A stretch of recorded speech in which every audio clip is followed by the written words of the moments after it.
Morning students, आज फिर हम अपना चैप्टर आगे कंटिन्यू करते हैं। कौन सा? Solid state.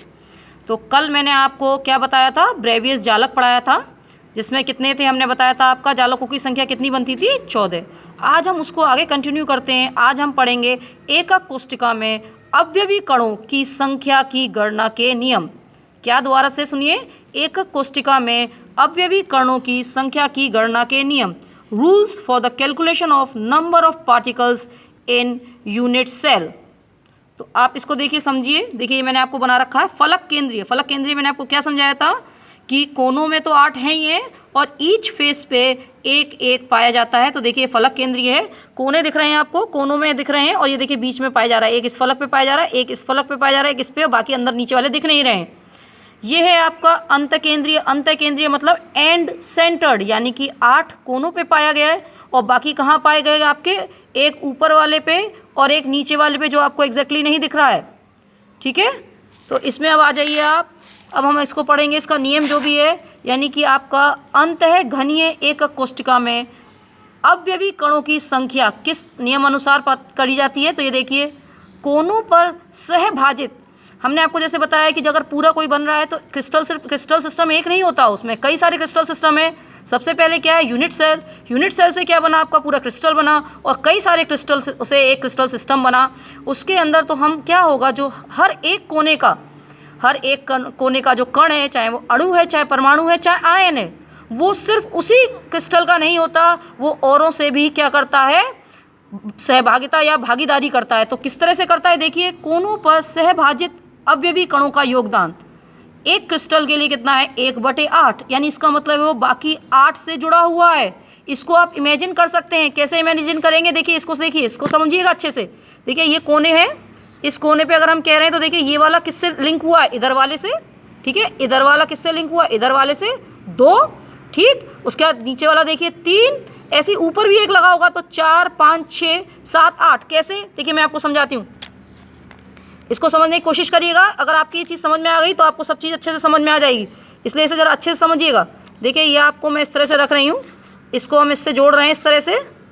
ठीक है, दिख रहा है आपको? तो देखिए, कोना, ये देखिए कितने कोनों से करा गया। जो ये नीचे वाला ये कोना वाइट वाला, जो ये चीज़ है, ये वाला कोना, देखिए अभी आपको कितनों से लिंक होता हुआ दिख रहा है? एक पीछे वाले से, यानी ये इधर वाले से लिंक हो रहा है। ठीक है, ये आपका इधर वाले से लिंक हो रहा है, और एक किससे और लिंक हो रहा है? इधर वाले से। तो देखिए, आपको 1, 2, 3 तो इसी में दिख गए। उसके बाद जब आपने इसको लगाया तो देखिए ये किससे लिंक हो गया? ये आपके इधर वाले से, यानी कि ये इधर वाले से भी लिंक हो गया। हुआ कि नहीं हुआ? ये देखिए, इसके ऊपर फिर हम एक और लगाएंगे, क्योंकि ये क्या है आपका, हमने बताया चारों तरफ से घिरा हुआ है। इसके ऊपर हमने देखिए, मान लीजिए ये लगा लिया, तो ये ऊपर वाले से भी लिंक हो रहा है। इसी तरह से इस साइड से भी लगाएंगे। किस साइड से लगाएंगे आप? इस साइड से भी लगाएंगे। यानी कि चारों तरफ से जब आप लगाएंगे तो हम पाएंगे कि जो एक कोना है वो इस क्रिस्टल को सिर्फ अपना 1/8 दे रहा है, बाकी औरों से उसका क्या हो रहा है? लिंक हो रहा है। तो यही चीज़ हम आपको समझाना चाह रहे हैं। तो क्या हुआ? कोनों पर जो सहभागिता अवयवी कण का योगदान है वो एक क्रिस्टल के लिए क्या है? 1/8। उसी तरह से जो फलकों यानी कि ये बीच वाला था जो मैंने आपको बताया था। ठीक है, जो आपका देखिए इस वाले में अगर हम समझाते हैं, ये फलक वाली चीज़ जो है, ये आप इसको मान लीजिए कि ये फलक वाला है। ठीक, तो जो ये है, ये जो फलक बीच में यानी आ रहा है, तो इसके ऊपर क्या रखा होगा? एक और क्रिस्टल सिस्टम रखा होगा। जैसे ये अगर मैं इसको रख दूं, और इसके पीछे भी क्या होगा, यानी ये अगर मैं रख दूं तो इसके पीछे भी एक लगा है। ये देखिए लगा हुआ है, तो ये क्या करेगा? दूसरे वाले से टच होगा, जिसकी वजह से क्या है? एक जो है यानी 2 से लिंक हो रहा है। तो इसमें क्या हो गया योगदान? 1/2।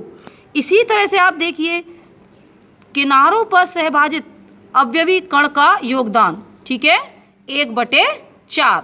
किनारों से मतलब समझिएगा, किनारों का मतलब है ये वाला बीच, दिस वन। ठीक है, ये कोने हैं और दिस वन इज द किनारे, ये किनारे हैं आपके। तो ये क्या होगा? 1/4।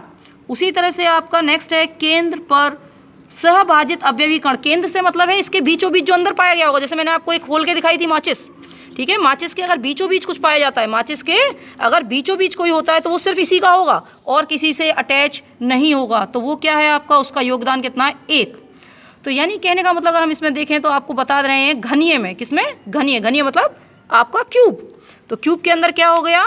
जो कोने वाले हैं वो 1/8, जो फलक वाले हैं वो 1/2, जो किनारे वाले हैं वो 1/4, और जो आपके केंद्र पर हैं वो 1।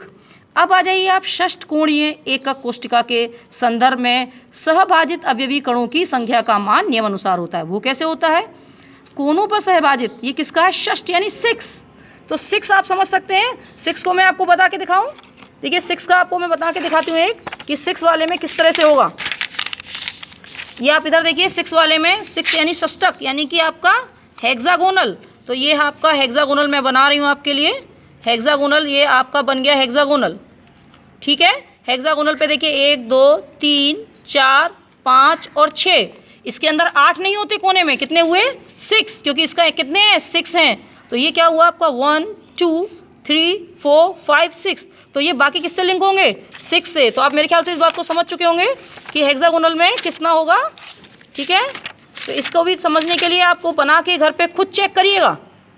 तो ये क्या है? कोनों पर सहभाजित अवयवी कण का योगदान कितना है आपका? 1/6। फिर फलकों पर, फलकों में मतलब फेस पर सहभाजित अवयवी कण सेम रहेगा 1/2। अब आ जाइए नीचे, ये क्या है? केंद्र पर सहभाजित अवयवी कण का योगदान। केंद्र पर सहभाजित अवयवी कणों का योगदान कितना रहेगा? 3, ठीक है। अब आगे हम कल पढ़ेंगे घनीय क्रिस्टल निकाय में कणों की संख्या की गणना। तो आप जितना मैंने पढ़ाया उसको पढ़ते रहिए, समझते रहिए। जो नहीं समझ में आए आप मुझसे कॉल करके या व्हाट्सअप करके पूछ सकते हैं, पर ध्यान से पढ़िएगा। चैप्टर बहुत इंपॉर्टेंट है बोर्ड के हिसाब से, और इसमें से आता मस्ट है। Thank you.